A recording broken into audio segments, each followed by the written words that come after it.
Teachings of Buddhism. So now we will study about the teachings of Lord Gautama Buddha. Buddha followed a simple path and inspired people to lead a simple life. So we already studied that Buddhism is the midway between Hinduism and Jainism. That was the corruptions and evil practices that prevailed in Hinduism and the severe austerity that prevailed in Jainism, and Buddhism was in between those two. So that is why this Buddhism was actually a very simple, and so it inspired people because of its simplicity. His teachings have been reconstructed from stories found mainly in Sutta Pitaka. Already we have studied about the three Pitakas of Buddhism. So the stories of Lord Buddha has mainly been reconstructed from the stories found mainly in Sutta Pitaka. His message to people was that the world is full of sufferings and a man could attain salvation by following his teachings contained in the Eightfold Path and Four Noble Truths. So these are the two teachings of Buddhism: Eightfold Path and Four Noble Truths. And according to Buddhism, a man following these two teachings can attain salvation, that is freedom from the cycle of birth and death. So what are these Four Noble Truths? First is the world is full of suffering. The suffering has a cause. Every time the suffering has a cause, and that cause is desire. Desire is the cause of suffering. We have desires, that is why we suffer. If desire is stopped, suffering can also be stopped. So if our desire, that is the cause of suffering, is stopped, then the suffering automatically it will stop. So if desire is stopped, so suffering can also be stopped. So these are the Four Noble Truths. And what are the Eightfold Path? The way to Nirvana in Buddhism. Nirvana is salvation in Buddhism, or the path that leads to removal of suffering, is known as the Eightfold Path or the Ashtangika Marg, or the middle path. So a person, how can he attain salvation, or how can he remove his suffering? So that teaching is called the Eightfold Path or the Ashtangika Marg, or the middle path. So it is a path midway between luxurious living and hard penance. Luxurious living of Hinduism and hard penance of Jainism. And this Buddhism is the path midway in between these two. So what are the teachings in Eightfold Path? That includes is right action, to remain away from theft, luxuries and violence. Right thought, to remain away from empty rituals and worldly evils. One should not practice unnecessary rituals and worldly evils. Right belief, to give up desire. One should give up desire. Right living, not to have dishonest dealings with others. One should not be dishonest. Right speech, speak the truth and do not think ill of others. Right effort, work for deliverance from sins and for the welfare of others. We should work for any work that brings us to sin. Those works should be given up, and we should work for the welfare of others. We should work for the benefits of others. Then right recollection, think about pious things, means we should think about simple things. Right meditation, concentrate on only what is right. So these are the Eightfold Path. Then attitude towards God. Buddha held that the whole universe was controlled by dharma, a universal law, that is action. The entire world is controlled by action, which is a universal law. He was silent about the existence of God. So for him this was a very controversial concept. So that is why he remained silent about the existence of God, though he never formally denied it. Like Mahavira, he emphasized on non-violence. Code of conduct. So Buddha formulated a code of conduct for his followers. The followers of Buddhism have to follow these rules and regulations. So what are they? Not to tell a lie, not to own property, not to consume alcoholic drinks, not to commit violence, not to indulge in corrupt practices. Indulge means engage. One should not get engaged in any kind of corrupt or evil practices. Karma. Like Hinduism, Buddhism believed in the theory of karma. Buddhism said that man is the maker of his destiny, and it believed in rebirth. So karma, the theory of karma is one man is responsible for his own destiny by his actions. The evil deeds will be punished. Therefore, man should follow a middle path. It is karma which decides the type of man's existence in the next life. So it is the action of this life that decides the man's existence in the next life. It is called the wheel of existence. Then stress on morality. Buddha insisted on a life based on good actions. His followers were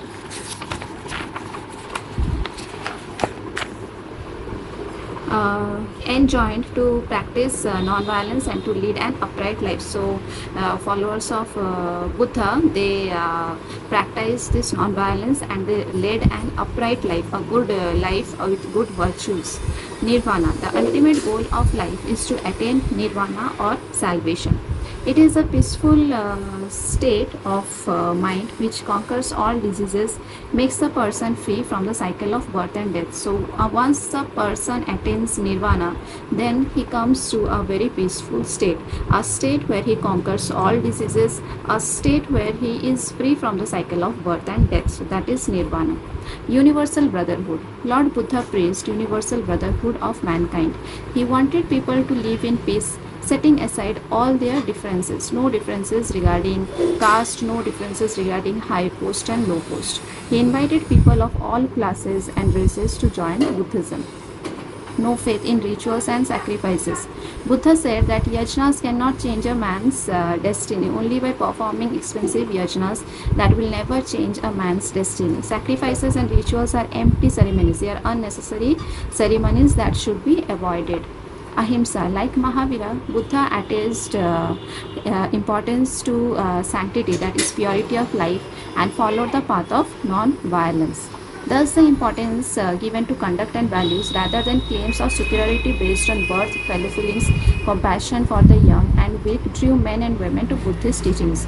So, because Buddhism gave importance to one's conduct and values rather than his or her superiority based on birth, his or her superiority regarding caste, his or her superiority regarding fellow feelings. So, these things he rejected and he gave importance to a man's conduct and values. That is why many men and women got attracted to Buddhism.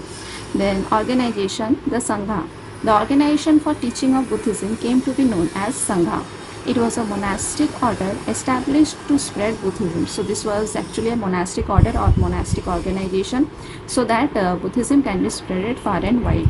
Later the Sangha became a powerful institution.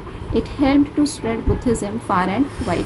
The principles that govern the Sangha are the following. So these are the principles that govern Sangha. First is membership. The members of the monastic order were called bhikshus, that is monks, and bhikshunis, nuns. They were required to renounce the world before joining the Sangha. So before a person joins Sangha, he should renounce the world. The minimum age of joining Sangha was 15 years. During Buddha's time, the members had to take the oath, that is the promise the members had to take, that is Buddham Sharanam Gacchami, Dharmam Sharanam Gacchami, and Sangham Sharanam Gacchami. It means I take shelter under Buddha. So once he renounces the world, he takes shelter under Buddha. I take shelter under religion, I take shelter under the Sangha. The followers had to undergo training for 10 years. Once they become bhikshus or bhikshunis, they had to undergo a training for 10 years. Then 10 commandments. The membership had the members had to lead a disciplined life and follow the 10 commandments. These 10 commandments are called paramita.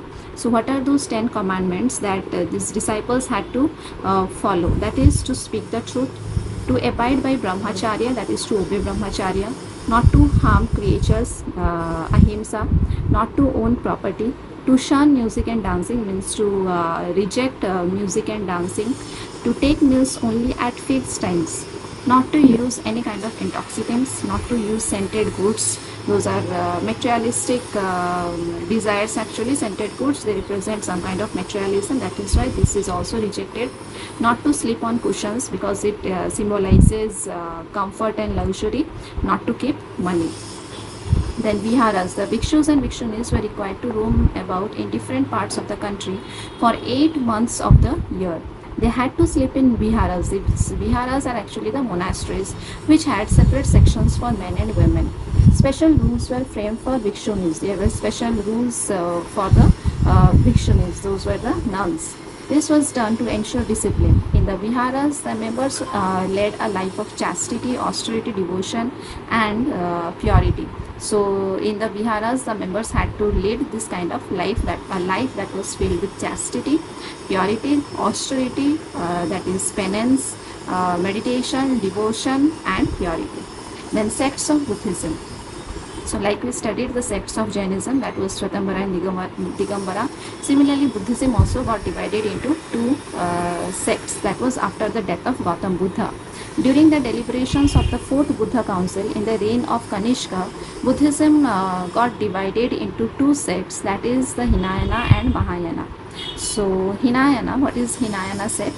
Hinayana stood for following the doctrine of Buddha in letter and spirit.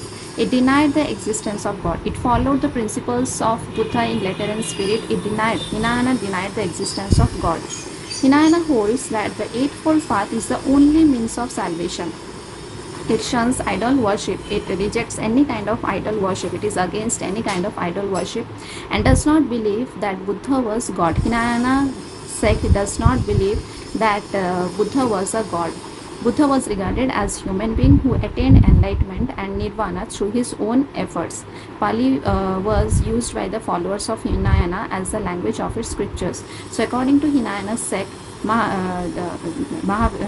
Lord Buddha was not a god, but he was only a human being who attained enlightenment and nirvana only by his own efforts, only through his own efforts. And Hinayana sect used Pali language in its scriptures. The Hinayana sect is found in India, Sri Lanka, Myanmar, Cambodia, and Laos. Then Mahayana. The term Mahayana means greater vehicle of salvation. It is a combination of Buddhism and Hinduism. Mahayana believed that Buddha was an incarnation of God. So this is the difference between Hinayana and Mahayana. Hinayana, they believed Buddha was not a god, but Hinayana believed that Buddha was an incarnation of God and he was the one who could ensure salvation. Simultaneously, the concept of bodhisattvas also developed. So Mahayana gave rise to the concept of bodhisattvas. According to Mahayana, the bodhisattvas were those holy Buddhists who had not as yet got nirvana like Buddha, but who were proceeding rapidly towards it. So according to Mahayana, bodhisattvas are those saints who are in the process of getting nirvana. They did not attain nirvana yet, but they are in the process of achieving nirvana. In fact, they were Buddha in the making.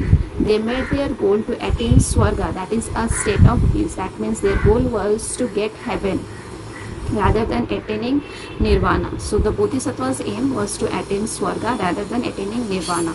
The worship of images of the Buddha and bodhisattvas became an important component of the Mahayana. So another important difference was in Hinayana, they rejected idol worship, but in Mahayana, they worshipped the idols or images of Buddha, and bodhisattvas became an important component of Mahayana.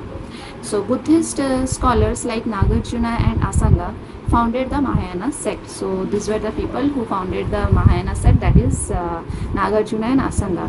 They wrote their scripture in Sanskrit. Kanishka was a follower of Mahayana. The followers of this sect are found in northwestern parts of India, Southeast Asian countries, China and Japan. Impact of Buddhism. So what was the impact of Buddhism on common people? First is ahimsa. The doctrine of ahimsa became a weapon against the ills in the society, that is non-violence. After the rise of Buddhism, animal protection became a new culture. Already we studied that the farmers, they do not want any kind of animal sacrifice. So that is why this ahimsa, the rise of Buddhism, when it started protecting the animals, so it attracted many people. Mahatma Gandhi later used ahimsa in the form of non-violent struggle against the British rule. Then influence on religious life. Buddhism provided a challenge to Hinduism. There soon started a reform movement within Hinduism. So Hinduism, as we studied, that there were many corruption, there were many evil practices going on in Hinduism. But when these new religions came into existence, Hinduism started reform movement within it. Hinduism started to reform itself. The costly yajnas and sacrifices and rigidity of caste system were done away with. So how Hinduism revived itself or reformed itself? By giving up all sorts of costly yajnas and sacrifices, and it also gave this rigidity of caste system. Influence on social life. Buddhism fostered intellectual tradition and exposed the weaknesses in our society. The weaker sections of the society who had been subjected to many atrocities, that those were the lower caste people, the weaker sections who were subjected to many atrocities, exploitation, got an opportunity to have their say in matters of political and social life.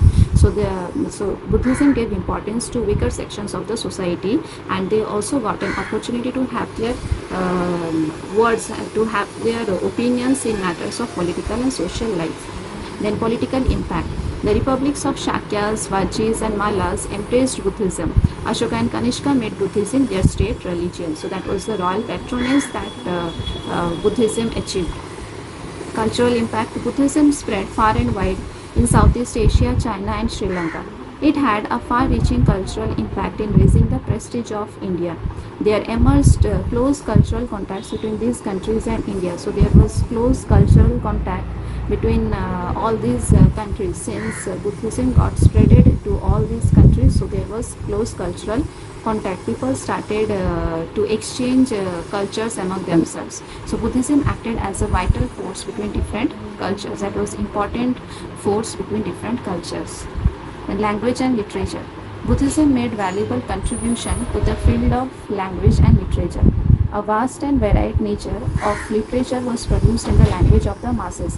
So already we studied that the rich literature of Buddhism, that was Tripitakas and Jatakas, and they were written in Pali language, which was the language of the common people. Besides this, so besides Tripitakas and Jatakas, there were some other literary works that were written in Pali languages. They are Mahavamsha, Dipavamsha, Divyadana, Lalit Vistara, Saundaranand and Buddha Charita are significant works of Buddhist literature written in Sanskrit. So these literature work, Mahavamsha and Dipavamsha, they were written in Pali language, but these literature, they were written in Sanskrit language. Then art and architecture. Buddhism made immense contribution to the evolution of art and architecture. Like the architecture such as stupas, chaityas, viharas and rock-cut cave temples were their unique contribution. The stupa is a semi-spherical solid dome-like structure containing the relics of Buddha. So this stupa, like Sanchi stupa, so they are the semi-spherical dome-like structure, and its significance is that these stupas, they contain the relics, that is the remainings of Buddha. Relics like hair, teeth or bones. So this is the most important significance of stupas. The stupas at Sanchi, Bharhut and Amravati are remarkable specimens of art. Specimens means examples of art surviving up to this day. So this is the picture of Sanchi stupa given. So these are the remarkable specimens of Buddhist art that we can see today also. The chaityas were rectangular halls with a semi-circular roof supported by a number of columns. These halls were meant for worship. The viharas were the monasteries for the monks to live in. Later, when statues of Buddha began to be carved after the Christian era, there emerged several schools of art and architecture. So after this carving of Buddha statues, so then emerged the schools of art and architecture. Even during Mauryan times, especially during the time of Ashoka, stone cutting and chiseling of pillars. Chiseling of pillars is giving shape to the pillars, giving some kind of shape and structure to the pillars required high technical skill. Then decline of Buddhism. Why Buddhism started to decline? Split in Buddhism. So already we studied that after the death of Buddha, there was the division in Buddhism between Hinayana and Mahayana sects, brought about many changes in Buddhism. Its popularity and prestige suffered. Differences had begun to surface right from the Second Buddhist Council. There were differences right from the Second Buddhist Council, and the Hinayana and Mahayana actually were the only two major sects. There were 16 other sects and each had its own followers. So there were total, other than Hinayana and Mahayana, there were 16 other sects, but these two were the popular ones. The language. Buddha preached his teachings in Pali. After his death, Sanskrit, the language of the upper classes, also came to be adopted. So, already we studied in Buddhist literature that books were also written, Buddhist books were also written in Sanskrit. So from that we come to know that Sanskrit also was being adopted by Buddhists. Corruption in Sangha. The monks and nuns started living a luxurious life. There was deterioration in the spiritual life. There was no more spirituality. There was no more spiritualism in the monks and nuns. They started to live a luxurious life. Buddhist sanghas received patronage of royalty and had become very rich. The monks and nuns used the riches for their personal benefit. They began to lead a worldly life. They began to lead a life that was filled with materialistic pleasures. Therefore, the religious decline was not a surprise. So, in this way, the religion started to decline gradually. The reforms in Hinduism. Reform movement, already we studied that there was reforms in Hinduism because of all these religions emerged. So reform movements in Hinduism started with full vigor once the appeal of new religions vanished. Hinduism assimilated the positive aspects of Buddhism. So Hinduism assimilated means collected the positive points of Buddhism and started to reform itself. Even foreign invaders and settlers adopted Hinduism as their new religion. Among these are included the Shakas and the Satavahanas. So Hinduism, it reformed itself, and so the foreign invaders, they started to adopt Hinduism as their religion. Their invasions from the 8th century AD, the Turkish invasions dealt a blow to Buddhism. The monasteries which had accumulated great wealth were looted. So because of these Turkish invasions, this gave a blow to Buddhism. The monasteries, they were looted because they gathered huge mass of wealth.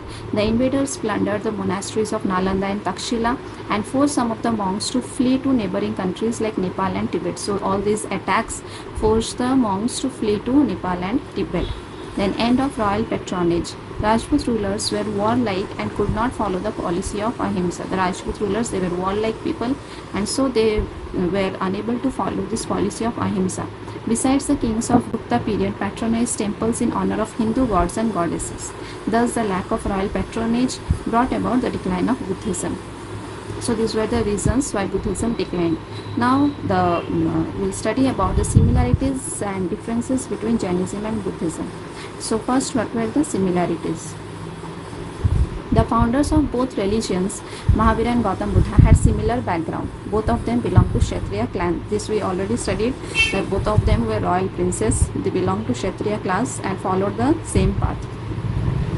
Both sought the attainment of salvation, that is moksha, from the cycle of birth and death. Both of them aimed at attainment of salvation. This was another similarity. Both did not accept the Vedas. Non-violence was their creed. Both of them followed the policy of non-violence or ahimsa.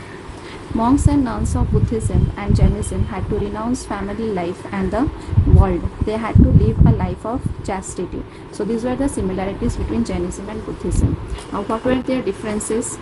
First is Buddhism was completely a new religion in the 6th century BC, while Jainism, it had been founded long before Mahavira. He was the last of its Tirthankaras. So Jainism was founded long before Mahavira, but he is called already we studied, he is called the founder of he is called the founder of Jainism because he made Jainism more popular. Being the 24th Tirthankara, he made it more popular.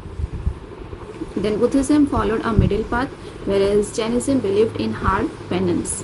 Buddhism spread far and wide and led to cultural evolution in India, while Jainism, it did not spread beyond the Indian shores because of its extreme austerity.